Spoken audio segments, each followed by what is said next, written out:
Bonjour à tous, je suis donc Fakenfa Flavien Jamel. Actuellement, je suis élève ingénieur statisticien économiste à l'ICA, Institut supérieur de statistique et d'économie appliquée. Aujourd'hui, je vais vous présenter un travail qui porte sur l'analyse de l'impact de la variation de liquidité sur les prix des instruments financiers. Dans cette présentation, va s'articuler autour de 5 points. Nous aurons d'abord une brève introduction, suivie d'un cadre conceptuel. Nous parlons aussi des mesures de liquidité. Nous ferons une revue de la littérature. Ensuite, nous présentons les instruments financiers. Nous finirons par un cas pratique. Donc, en guise d'introduction, nous pouvons dire que dans un environnement où les investisseurs cherchent à maximiser leur rendement tout en misant le risque, étudier l'impact des variations de liquidité sur les prix d'instruments financiers est devenu primordial. C'est pour ça que cette étude se fixe comme objectif principal d'analyser comment les variations de liquidité influencent les prix d'instruments financiers. Comme méthodologie, nous allons faire l'analyse des données financières en utilisant les données de Microsoft de l'année 2024. Donc, il s'agira de faire un examen des données financières à haute fréquence. Nous allons utiliser plusieurs instruments. Donc, nous allons d'abord utiliser les prix des coûts des actifs de Microsoft. Nous utiliserons aussi l'indice de liquidité d'Amirwood et le Big Ask Spread. Au niveau du cadre conceptuel, nous allons commencer cette étude sans définir la notion de liquidité. Il faut d'abord comprendre que la liquidité a trois dimensions, notamment la liquidité du marché, la liquidité de financement et la liquidité monétaire. La liquidité de financement ici concerne la capacité des institutions à honorer leurs engagements à court terme. La liquidité monétaire est tout simplement la quantité d'agrégat monétaire que nous avons à notre disposition. Et enfin, la liquidité telle que nous allons l'apercevoir dans cette étude est la liquidité de marché, qui est la capacité d'un actif à être échangé sans que son prix ne soit varié de manière significative. Nous allons aussi parler de la microstructure des marchés. Ici, la microstructure des marchés n'est rien d'autre qu'une branche de la finance qui s'intéresse au processus de formation des prix. Donc, trois éléments sont pris en compte. Nous avons la typologie des marchés, nous avons les acteurs qui sont présents sur le marché, et enfin, nous avons l'hypothèse d'efficience des marchés. L'hypothèse d'efficience des marchés ici va tout simplement nous dire que le prix des actifs sur le marché prend en compte l'ensemble de l'information qui est disponible à tout moment. Donc, nous allons commencer avec les mesures de liquidité. Donc, dans la littérature, il y a plusieurs indicateurs qui sont utilisés pour pouvoir mesurer la liquidité. Et ces indicateurs sont classés suivant trois catégories. Nous avons les mesures suivant les coûts de transaction, les mesures suivant le volume de transaction, et enfin les mesures qui sont basées sur les prix des actifs. Donc, comme mesure sur les coûts de transaction, il y a le spread Big Ask, qui n'est rien d'autre que la différence entre le meilleur prix d'achat et le prix de vente le plus bas. Nous avons aussi d'autres mesures qui sont basées sur le volume, telles que le ratio de liquidité d'Amirwood, qui sera utilisé pour notre modélisation. Ici, là, qui sera rien d'autre que la quantité ou bien la variation de prix qui est nécessaire pour déplacer une unité de volume. Donc, enfin, nous avons aussi les mesures qui sont basées sur les prix, comme je l'ai dit dès l'entame de cette partie. Ici, le ratio qui nous intéresse, c'est le spread d'Abi et Ronaldo. Le spread d'Ami et Ronaldo sera juste une estimation du spread ASBIT. Pourquoi? Parce que c'est un indicateur qui est certes important pour mesurer la liquidité, mais qui n'est pas publié sur les plateformes et autres. Donc, nous allons utiliser cet estimateur-là pour pouvoir approcher et faire notre modélisation. Donc, nous allons commencer avec la revue empirique. Donc, déjà, il faut noter que plusieurs auteurs se sont intéressés à cette thématique. Dès l'entrée de jeu, nous avons Boundi qui, au niveau de la bourse des valeurs de Casablanca, a regardé quel pouvait être l'impact de la liquidité sur les prix des actifs. Ce qu'il a fait, c'est qu'il a construit le modèle classique d'évaluation des actifs, qui est le MODAF. Il prend le MEDAF et il intègre dans le MEDAF une composante supplémentaire qui est le risque de liquidité. À la fin, il montre donc en intégrant le risque de liquidité dans le modèle de MEDAF, qui est le KPM, il obtient un modèle qui va appeler le LKPM. Et ce modèle-là va expliquer les rendements des actifs à plus de 60%. Donc, c'est une première étude qui illustre déjà le fait que la variation de liquidité a un impact significatif sur la variation des prix des instruments financiers. Donc, nous avons aussi l'étude des Paul Hermanberg. Et Paul Hermanberg va plutôt s'intéresser au marché américain. Donc, il va utiliser les données qui vont provenir des marchés américains tels que la New York Stock Exchange, Nasdaq, Amex. Lui, ce qu'il va faire, c'est qu'il va plutôt regarder par rapport au risque de liquidité. Qu'est-ce qui se passe lorsqu'on met les facteurs de Farmer et French et autres facteurs dans les modèles pour pouvoir expliquer le rendement des actifs. À la fin de son étude, il va utiliser les critères d'information tels que l'AIC pour montrer que les modèles où on incorpore les risques de liquidité sont plus significatifs que les modèles où on utilise les facteurs de Farmer et French. Donc c'est un résultat important qui montre aussi quel peut être l'intérêt de prendre en compte les variations de liquidité dans l'évaluation des actifs. Nous finissons avec l'étude de Fabrizio Lillo.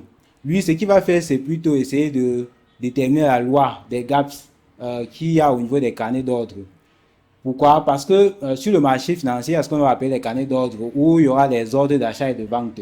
Donc, il se dit donc que si le spread, qui n'est rien d'autre que l'écart entre le prix de vente et le prix d'achat, est très grand, c'est-à-dire le gap au niveau du carnet d'ordre est très grand, alors on a un actif qui est illiquide, ou du moins un actif qui a une liquidité faible. Donc, lui va donc essayer de regarder quelle est la loi de ce gap-là, en considérant les données de la bourse de Londres. Lorsqu'il va faire sa modélisation, il va obtenir un résultat très important. Il va modéliser, il va obtenir le fait que les gaps, la taille des gaps au niveau des carnets d'ordre suit une loi de puissance. Pourquoi est-ce que c'est un résultat important? Parce que la loi de puissance a cette propriété-là d'avoir la mémoire longue. Donc, ce qui signifie qu'au niveau du marché, lorsqu'un actif devient déjà illiquide, à mesure que le temps passe, cette propriété va tendre à persister. Donc, nous ne saurons aller au niveau de la modélisation sans parler des instruments financiers. Donc, nous allons rapidement présenter les instruments financiers. Le premier instrument, sont les actions. Les actions ne sont rien d'autre que les parts de propriété que les entreprises possèdent. Donc, ensuite, nous avons les obligations, qui sont les titres de créances émis par les entreprises ou le gouvernement. Un autre instrument financier sont les produits dérivés. Donc, les produits dérivés ici, là, ce sont les options au contrat à terme, en fait, qui sont en fait adossées en sous-jacent. Donc, ce qui va nous intéresser ici, c'est que, en général, lorsque nous sommes au niveau des marchés financiers, les acteurs vont utiliser les produits dérivés pour pouvoir se couvrir contre les risques de liquidité. Mais donc, on va donc se rendre compte que cela ne marche que lorsque la liquidité, le problème de liquidité est faible. Donc, lorsque le problème de liquidité sera très, très fort, utiliser les produits dérivés pour se couvrir des risques de liquidité ne sera pas une méthode très efficace. Le marché des devises, qui est le Forex, en termes de capitalisation boursière, c'est le marché le plus grand. Et donc, ici, là, ce qu'on va remarquer, c'est que le Forex a une liquidité qui est généralement très élevée. Donc, sur ce marché-là, les transactions sont souvent très rapides. Donc, le problème de liquidité ne se pose pas. Donc, nous avons fini avec les matières premières qui sont la dernière classe des instruments financiers. Donc, actuellement, nous allons commencer le cas pratique qui porte sur les données de Microsoft. Donc, déjà, lorsqu'on télécharge les données, nous avons reçu les prix, donc prix d'ouverture, prix de clôture. Déjà, il faut noter que nous avons pris les données qui sont journalières. Donc, ces données-là couvrent la période du 2 janvier 2024 au 30 décembre 2024. Donc, ce que nous avons d'abord fait, c'est commencer par déterminer le rendement. Donc, c'est la formule arithmétique, c'est-à-dire en prenant le rendement comme étant le prix AT moins le prix AT moins 1 divisé par le prix AT moins 1. Ensuite, nous allons déterminer nos deux indices de liquidité que nous allons utiliser au niveau de la modélisation. Le premier indice, c'est l'indice de liquidité d'Amy-Holt, qui n'est rien d'autre que la valeur absolue du rendement divisé par le volume. Après, nous avons utilisé le spread estimé. Donc, lorsque on calcule ces indicateurs-là, on obtient ceci là comme base de données. Donc, ça, c'est juste un aperçu de la base de données. Donc, une première analyse des structures nous montre déjà que les rendements de Microsoft aussi autour de zéro. Donc, déjà, on peut se rendre compte que nous avons des petites fluctuations qui sont suivies des grandes fluctuations au niveau des rendements de Microsoft. On peut aussi remarquer que ces rendements aussi autour de zéro, c'est-à-dire que nous avons des périodes où il y a des gains et des périodes où nous avons des pertes matérialisées par les rendements qui sont négatifs. On voit aussi qu'il y a de fortes fluctuations au niveau des indices de liquidité, mais ces valeurs-là sont assez faibles, c'est-à-dire sont très proches de zéro. Donc, ce qui nous laisse penser que les actions de Microsoft sont liquides. Dans notre modèle de régression linéaire, qui s'est inspiré de la classification d'Amy-Holt et Mendelssohn, est le suivant. Donc, nous tentons d'expliquer le rendement avec l'indice de liquidité d'Amy-Holt et le spread estimé, pardon. Donc, déjà, ce modèle est possible parce que nous avons utilisé les tests de stationnarité pour montrer que toutes nos trois séries étaient stationnaires. Donc, ce modèle de régression ne souffre pas d'un problème de régression fallacieuse. Donc, autre chose, c'est que après estimation, les hypothèses classiques du modèle de régression linéaire sont vérifiées.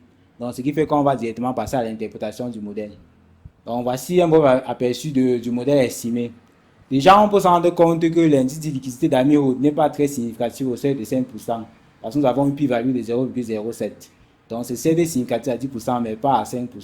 Par contre, le spread estimé est significatif à 5%, avec une valeur qui est négative, ce qui nous laisse penser que lorsque le spread estimé va augmenter, le rendement va diminuer. Donc, ce qui est en accord avec la théorie qui nous dit que à mesure qu'un actif sera illiquide, les rendements vont diminuer dans la mesure où plus un actif est liquide, plus les agents vont chercher à se couvrir contre le risque de liquidité. Et donc, la prime de risque contre le risque de liquidité sera élevée. Cette prime-là étant incorporée au niveau du coût de transaction et autres, au niveau du prix même de l'actif, nous allons obtenir un prix qui sera beaucoup plus élevé. Et donc, le rendement va diminuer. Autre chose, c'est que le modèle est significatif à 1%. Et on peut aussi noter que ce modèle, après estimation, n'avait pas un pouvoir explicatif très élevé. Donc, ceci peut être dû au fait qu'au lieu d'utiliser le véritable indicateur de liquidité qui est le bid-ask spread, nous avons plutôt utilisé une valeur qui était estimée. Donc, nous pensons qu'en utilisant la véritable valeur, on aurait eu un modèle qui est beaucoup plus significatif. Donc, ça, c'est un récapitulatif de ce que je disais tout à l'heure. On a un modèle qui est significatif à 1% et la relation entre la liquidité et le rendement est vérifiée. C'est-à-dire qu'à mesure qu'un actif sera liquide, le rendement sera élevé. Et plus un actif sera illiquide, plus son rendement sera faible. Cette étude a eu comme limite, comme je l'ai dit, le fait qu'on a plutôt utilisé une estimation du bid-ask spread et non la véritable valeur. Pourquoi est-ce que nous allons faire cela? Parce que généralement, la véritable valeur n'est pas disponible au niveau des plateformes et autres. Donc, les données que nous avons eu à notre disposition nous permettaient juste d'avoir une estimation du bid-ask spread.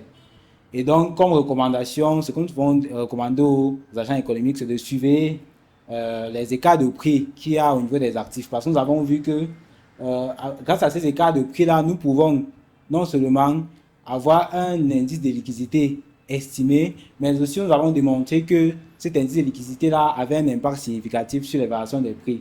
Et donc, lorsqu'on va observer de fortes variations au niveau de cet indice de liquidité-là, cela va aussi se refléter au niveau des prix qui vont beaucoup fluctuer. Donc, merci pour votre aimable attention. Vous avez ici les références que nous avons utilisées pour notre étude.